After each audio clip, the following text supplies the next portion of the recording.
The truth hurts, doesn't it? Oh, sure. Maybe not as much as jumping on a bicycle with a seat missing, but it hurts. Melodies ascending, harmony in the air. Our songs are never ending. In the barbershop we create magic. Brad and John show, yeah. It's pure classic. No instruments needed, just our vocal range. Notes flying high, it's our musical exchange. Tracy's station may try, but they can't compete. Our barbershop style, it can't be beat. Oh, the harmony of voices, so sweet. In the barbershop of life, our tunes will repeat. No need for instruments, no need for a band. Just the Brad and John show, the finest in the land.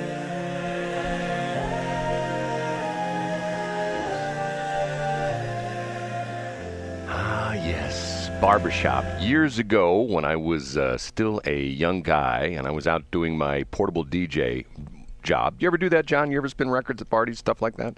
Absolutely not. Absolutely not. By the time I was in college, all of our DJs used CDs. Oh, okay. Well, anyway, I used to do a Christmas party every year, and I still remember the name of the company. Wonderful people. They were down in South County in Sunset Hills, and I believe the name of the company was National Farm and Power.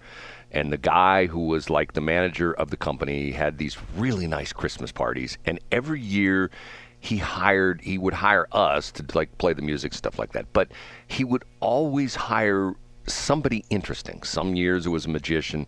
And probably the one year that everybody loved it the best, he hired a barbershop quartet. And they came in and sang about 5-6 songs. And it was so good. And they did Christmas songs and barbershop quartet and the whole bit. I mean, there's something about 3, 4, 5 guys harmonizing like that. And there are women that do as well, too, but it's mainly men.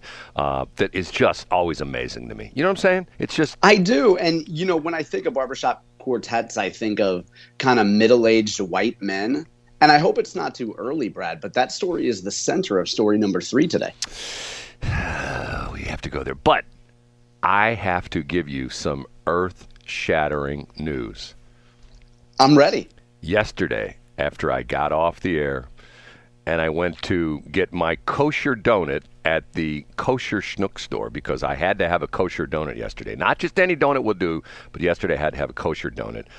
I'm getting out of my car and I get a text message on my phone. It's Bill Eigel. You don't say. I haven't heard the story already from somebody close to him, Brad. Go ahead and tell me. Do you know this already? No. I'm humoring you. Go ahead. Okay, Bill Eigel, remember I said that, and you put it up on Twitter, that it was an unsubstantiated rumor that Bill Eigel was moving to either Texas or Florida. Yeah, that's right. Bill Eigel confirmed to me that he is moving to Texas because he's been hired by Glenn Beck and The Blaze, and he's going to be doing a show on nice. Glenn Very Beck's. good, Brad. I'm glad that you were. Now, you asked him and he said that we could talk about that on the air, right? No, of course not. But, you know, I mean, like, what do I care? What's he going to do? Sue me? You know? Wow. Okay. He's not an attorney. Well, that's interesting. Now, you're joking, right? Like, he said that you could talk about it, right? No, he said I couldn't talk about it. And because once again, he's not... Okay, you're yanking my chain now. No. It's Friday. No, he's not an attorney. He's not going to sue me. Now, if I said something back about Nick Schroyer, he could sue me because he is an attorney. But Bill Eigel's not going to sue me. Well, Nick wouldn't sue you because I don't know an attorney named Nick Schroyer. What's his name again? Schroyer. Say it again one more time. Schroyer. Okay. I don't know how. I can't pronounce that. That's not in my vocabulary. So Bill said that you could talk about that on the air. That's awesome, Brad. Well, I will tweet it out then. No, he told me I couldn't. No, you think I'm kidding? He told me not to. And but once again, you know what? I'm still a little kid. If my mom says, "Don't you do that," I'm gonna do it. You know what I'm saying? I mean, it would be really funny. All jokes aside. it would be really funny if he did you the courtesy of reaching out to you, and then you betrayed his trust by talking about it on there when he said not to. That would actually be funny. I know that you wouldn't do that. Do you want? So, congratulations to Bill. I didn't know that news was public, and that's awesome. Do you want me to screenshot you the conversation on text? I don't need it. No, I take your word for it, Brad. Okay, it's Friday. We do things a little bit differently on Friday. I debuted this the other day, but this is the new Friday thing. This is the new Friday intro for... Wake up, sunshine, start your day. News and stories on the way. Feel the rhythm, hear the beat. John Combest brings it neat. 3 top stories, here they come. All the scoops, not just some. In the morning, feel the sway. John Combest, brighten your day. Top 3 stories, that's the name. Turning daily, feel the fame. John Combest, he'll light the flame. Every morning, play a game. It's the John Combest Top 3. Yes, JOHNCOMBEST.com. He does all these stories every morning, every single morning for 22 plus years, soon to be 23 plus years. And we start the show off with this guy. I'm Casey Kasem. And with this one. In third place. Brad, you had just mentioned how barbershop quartets tend to be generally men, right? And if I had to stereotype, I'd say that a lot of them were middle-aged white men or older. Brad, do you ever feel that in this era of DEI, you're discriminated against because you are a white man? Well, John, there's something interesting I have to talk about a little bit later, which you are not going to believe, but as of yesterday, I would say no, because something very interesting happened to me yesterday, which we need to talk about a little bit later. But I will okay. I will answer your question. No. I would have presupposed that your answer to that would have been yes. So maybe before your revelation yesterday, you would have said yes. There's a gentleman that worked for a long time for the company Spire, which locals might remember. I guess it used to be Laclede Gas, right, Ben? Right. Or right, Brad? Yes. So there's a gentleman named Louie who worked there for many years. He worked for nearly a decade in their regulatory department. And, you know, these utilities go before the Missouri Public Service Commission, and they make the case for why they need higher rates. It doesn't seem like they ever go there and talk about why they need lower rates. But this gentleman wanted to testify. He worked in the regulatory department, and apparently he was told by his superiors in 2020 that he would not be allowed to testify at an upcoming rate review because the company did, quote, not want another middle-aged white guy providing testimony. And I should point out that this story is brought to us by Bryce Gray from the Post-Dispatch, who covers utilities, among other topics, for the Post. Anyway, this gentleman, Louie Keithley, apparently settled a discrimination suit earlier this month with Spire, but the story doesn't end there. In an email that he sent to the Missouri Public Service Commission, he is claiming that his team was instructed to hide and destroy documents that could prevent the company from getting more money through a rate increase reviewed by state officials. So, Brad, what he's saying is, he says that he has audio recordings, and I guess he has produced these audio recordings that he took on the company iPhone. Maybe he might have taken them on his personal iPhone and Apple Watch, plus his company-issued iPhone. And he recorded a number of conversations in which it doesn't say exactly who told him to destroy these documents. But for their part, Brad, the company says this is not true, says that they're unsubstantiated allegations, and that they take the allegations very seriously. And their quote, by the way, is, Spire conducted a thorough investigation into the allegations made by the former employee and determined they are unfounded. We look forward to providing the commission relevant documents and background to resolve this matter. So, Brad, in what appears to be a discrimination case against middle-aged white guys, has led into something that appears on the surface, at least with a headline, to be more sinister. Interesting. Now, did you say he already settled with them, or? Yeah, he settled earlier this month. So it would appear as though you would think that if he had some sort of a beef with the company, it would be over. I mean, money tends to make a lot of problems and complaints go away. But it appears as though maybe I guess he would make the case that in good conscience on behalf of Missouri ratepayers, he would not want this information to go to leave with him, so to speak. And apparently Spire, as part of the condition of his settlement, as I understand it through this story, he was instructed to destroy all documents he had by Wednesday. And he sent this email to the Public Service Commission on Monday. So I would just recommend, if people are interested in this, check out. I have a paywall-free link to it on my website today. So he got the money and still essentially gave third phalanges to the Spire people by sending the docs? Is that the gist of the story? Yeah, that's exactly right, Brad. Interesting. Can I give you, and this is like nerddom, okay, can I give you interesting tidbit about Laclede Glass? Now I guess they're in the same building downtown. It used to be called Laclede Gas Building downtown. You know what I'm talking about? Yeah, please do. Okay. This used to be the case. I don't know if it is anymore. They generate their own electricity in the building.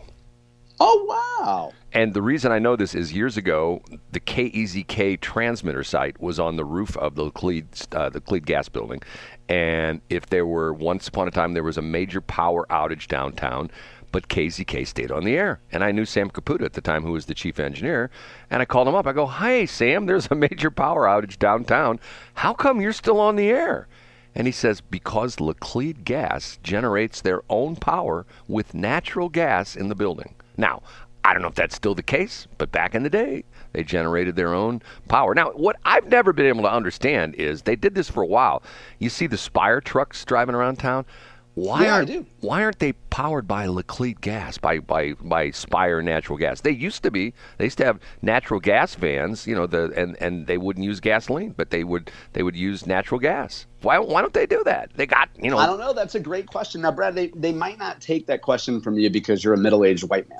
No, I'm not a middle-aged white man. Okay, you're a member of the silent generation. Now, you're technically a boomer, right? No, I'm elderly. Well, and your kayfabe age, when you pretend to be 89, you're I guess that would be silent generation. I was born in 35, dude. So little respect from you, young whippersnapper. Okay, it's time for number 2. Up a notch to number 2. A story that I missed yesterday, Brad. I'm human. I miss stuff all the time. Andy Banker from Fox 2 reported on a fascinating development that I missed, which was that in the wake of the Marcellus Williams execution, you remember the guy that went and stabbed the Post-Dispatch reporter? He waited until she came out of the shower, stabbed her to death, left the knife in her neck. Anyway, because that guy was executed, there were folks that Urbanites took to social media and planned some looting and rioting, Brad. And it actually took place after Marcellus Williams' execution. And Andy Banker documented a shoe store. Of course, it's always a shoe store. Got robbed and looted. And then Andy Banker detailed some of the other urban activities that took place. You know, generally any excuse can be used for a riot, whether it's, a cigarillo thief or the so-called jogger Ahmaud Arbery or the fentanyl guy up in Minnesota. Anything can be used as an excuse to steal stuff from other people. But apparently even a Missouri execution is a good enough excuse to loot in St. Louis City. So I had that link from Fox 2 St. Louis up today. You know, I heard that, and the interesting thing was apparently it wasn't widespread. It was somewhat, in some small areas. Is that pretty much? Yeah, it was pretty muted. It was like a kid's Foot Locker, I believe, and then there were a couple other stores nearby. Andy Banker ran through the list of burglaries there, and so apparently, I don't know if it was the weather, like if it was a little too cool that night for folks to come out and riot, or if there was, I don't know. Maybe there was something good on television that people didn't want to miss. But, yeah, it wasn't a widespread riot for sure. And at least this time, nobody burned down any buildings. John, you know what? The next time, and let's put this on a calendar. We can't put it like as a firm date, but let's just put it like a reminder in our calendars. The next time something ticks off white dudes like you and me, let's go. We're going to go rampage the Plaza Motor Car company out there in Creve Coeur and steal a couple of cars. We'll steal a couple of Mercedes and stuff like that. Your face is up on the wall because of the Mercedes-Benz incident, so you can't step foot in there, but I can. Yes, I blew up a brand new diesel Mercedes, but that's a whole nother story. So once again, when you and I get mad, when something ticks off us white dudes, we'll go out there. Hey, we're gonna rampage, and we're gonna riot, and we're gonna knock this plate glass window out of this. We're gonna drive that new Audi A6 right out of the showroom. and we're not bringing it back, right? That would be it. I mean, the difference is if you and I went to a shoe store, we'd probably actually steal the work boots. Yes. Okay. And last but not least, The number one. Oh, Louis Vuitton never made a sweatsuit. But you're swearing up and down that you got the Louis boots. You know what philosopher sang that, Brett? that would have been P. Diddy as he was walked into the courtroom. He was, yeah. And then he got stripped of his pants and his boots. And then he started swimming in baby oil. It was the craziest scene you've ever seen. Besides Sean Combs, that lyric came from a gentleman colloquially known as Sir Mix-a-Lot. And Mix-a-Lot was talking about how everybody wants Louis Vuitton stuff, but you can't always pay for it. Sometimes you got to go to the swap meet, right, Brad? Yes. You know that feeling. I know. You're a fan of the Northland Shopping Center. But here's the thing, Brad. You know one foolproof way to buy some Louis Vuitton stuff. You get one free shot at this, Brad. I have no idea. You set up a program. You set up a nonprofit, which are your favorite organizations, and you provide free lunches to kids in need, Brad. That's what Cymone, spelling Cymone, McClellan did. The indictment came from the feds on Wednesday, Brad. And as it turns out, you're going to want to brace yourself. But some of this pandemic money, we'll call it about $2 million according to the feds, went to buy Cymone some new houses, a luxury SUV, and most importantly, all the Louis Vuitton she wanted, Brad. She didn't go out buying Z Cavaricci. She wasn't going to merry-go-round at Jamestown Mall and buying some IOU sweaters to wear with a pair of skids. She's not John Combest in 8th grade. No, she's buying Louis Vuitton, Brad. And one of the best parts of the story, and the reason why I saved it for number one for you, Brad, I'm so excited about this, is her company, which, by the way, was, I shouldn't say company, her nonprofit, Brad, what was just set up to help poor people during the pandemic. One of the groups that she served, Brad, was Hazelwood Central High School. Now, folks, regular listeners to the show know that you went to Hazelwood High School, which the actual edifice became Hazelwood Central. But Brad, gosh, here's the catch about Hazelwood Central. Here's how well she knew the Hazelwood Central kids. She was technically supposed to serve dinner, but she just dropped off some Cheez-Its and pretzels. You know what, Brad? Does she know her audience or what? I have it on good authority. She's been listening to the show. She knows that you have the diet of a 14-year-old boy, and she knows that you like junk food. So she, instead of serving dinner at Hazelwood Central, she allegedly just dropped off some Cheez-Its and pretzels and billed the federal government for full dinners. Isn't that inspirational, Well, Brad? do you know that one of the other things in the indictment against her, you know what one of the other charges is? Are the initials RHR? Yes, she wasn't giving anybody any red hot riblets. What a shame, Brad. Now, here's the thing. So the Post-Dispatch, and I should point out that this is brought to us by Jacob Barker and a reporter named Katie Cull. They're two really good reporters at the Post-Dispatch. We've had some good reporters fill some stuff in today. Bryce Gray, Jacob Barker, Katie Cull. And so the details are just fantastic, Brad. Now, I'm more hung up on the Louis Vuitton because I think that that's just symbolic of the fact. And to be clear, Brad, you pointed this out when we were talking about the alleged drunk driver immigrant. We should point out that these are just allegations, and there is no headshot in here. There's no booking shot. I'm guessing because it's an urban crime that involves frittering away money on luxury cars and luxury consumer goods. I think it's safe to assume that it's an Asian woman. Wouldn't you say, Brad? No, but now hold on a minute. Isn't it the same lady that bought the $1 million house in St. Charles as well, no, too? Brad. We're talking about two urban entrepreneurs. You're thinking of the great Connie Bobo. Oh, okay. Not to be confused with Bobo the Clown. Yeah, you're thinking of Connie Bobo, who moved out by Shelley Barr, remember? But they did essentially the same thing. They were essentially doing the COVID lunch program dealie.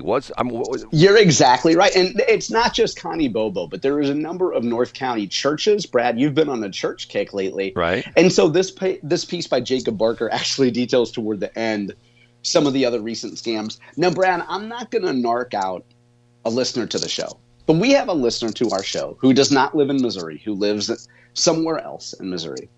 And this person happens to be involved in a number of investigations about pandemic fraud, Brad. And the takeaway from that, I'm not just flexing because we have influential people who listen to our show every day, but this person, and I will obfuscate details, who is not from Missouri and does not live in Missouri, they tell me off the record that this exact scam, Brad, takes place in every urban area. You can go to Minnesota. You can go to San Jose, California. You can go to Bellingham, Washington, and you can see this exact same pandemic scam. You set up a nonprofit, and you figure nobody's going to check whether or not we drop off dinner at Hazelwood Central or whether we drop off Cheez-Its. Nobody's going to know. Screw them. We'll just bill them for a full dinner. This exact crime, Brad, has taken place in every city across the country. Interesting. Maybe it's a franchise. Maybe, somebody. It might be a franchise, yeah. Hey! You know what? I would start looking at the Pepsis of the world. I would start looking at all these, at Nabisco. Maybe they're the ones that are secretly behind this, Brad. I don't think so. John, just the sort of inside baseball kind of stuff. You're not on your normal headset, correct?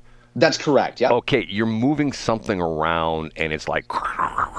Okay, yeah, I will keep my microphone here, Brad. I'm sorry. Does that make sense? I mean, I'm Absolutely. We've had that when I've been mobile in the car before. I apologize for that. No. For listeners who don't know, this is Inside Baseball, but my headset is not working today, so I'm using an earpiece today. Oh my God, and it's and it's so problematic when we have to go to the earpiece. I mean, there's books written about when you have to switch from the headphones to the earpiece. Okay, we have to take a break. That made no sense at all. Thanks for checking out the Brad and John Show podcast. This segment of the show is brought to you by John Combest's book, Stalking, Harassment, Internet Trolling, A Guide to Recovering and Rebuilding After Online Attacks. It's a great reference if you've ever been the unfortunate target of a social media attack. It's available on Amazon. Just search John Combest. That's Combest, John Combest, and the book will show up in your search results. Now it's time for another segment of the Brad and John Show. Can you handle it?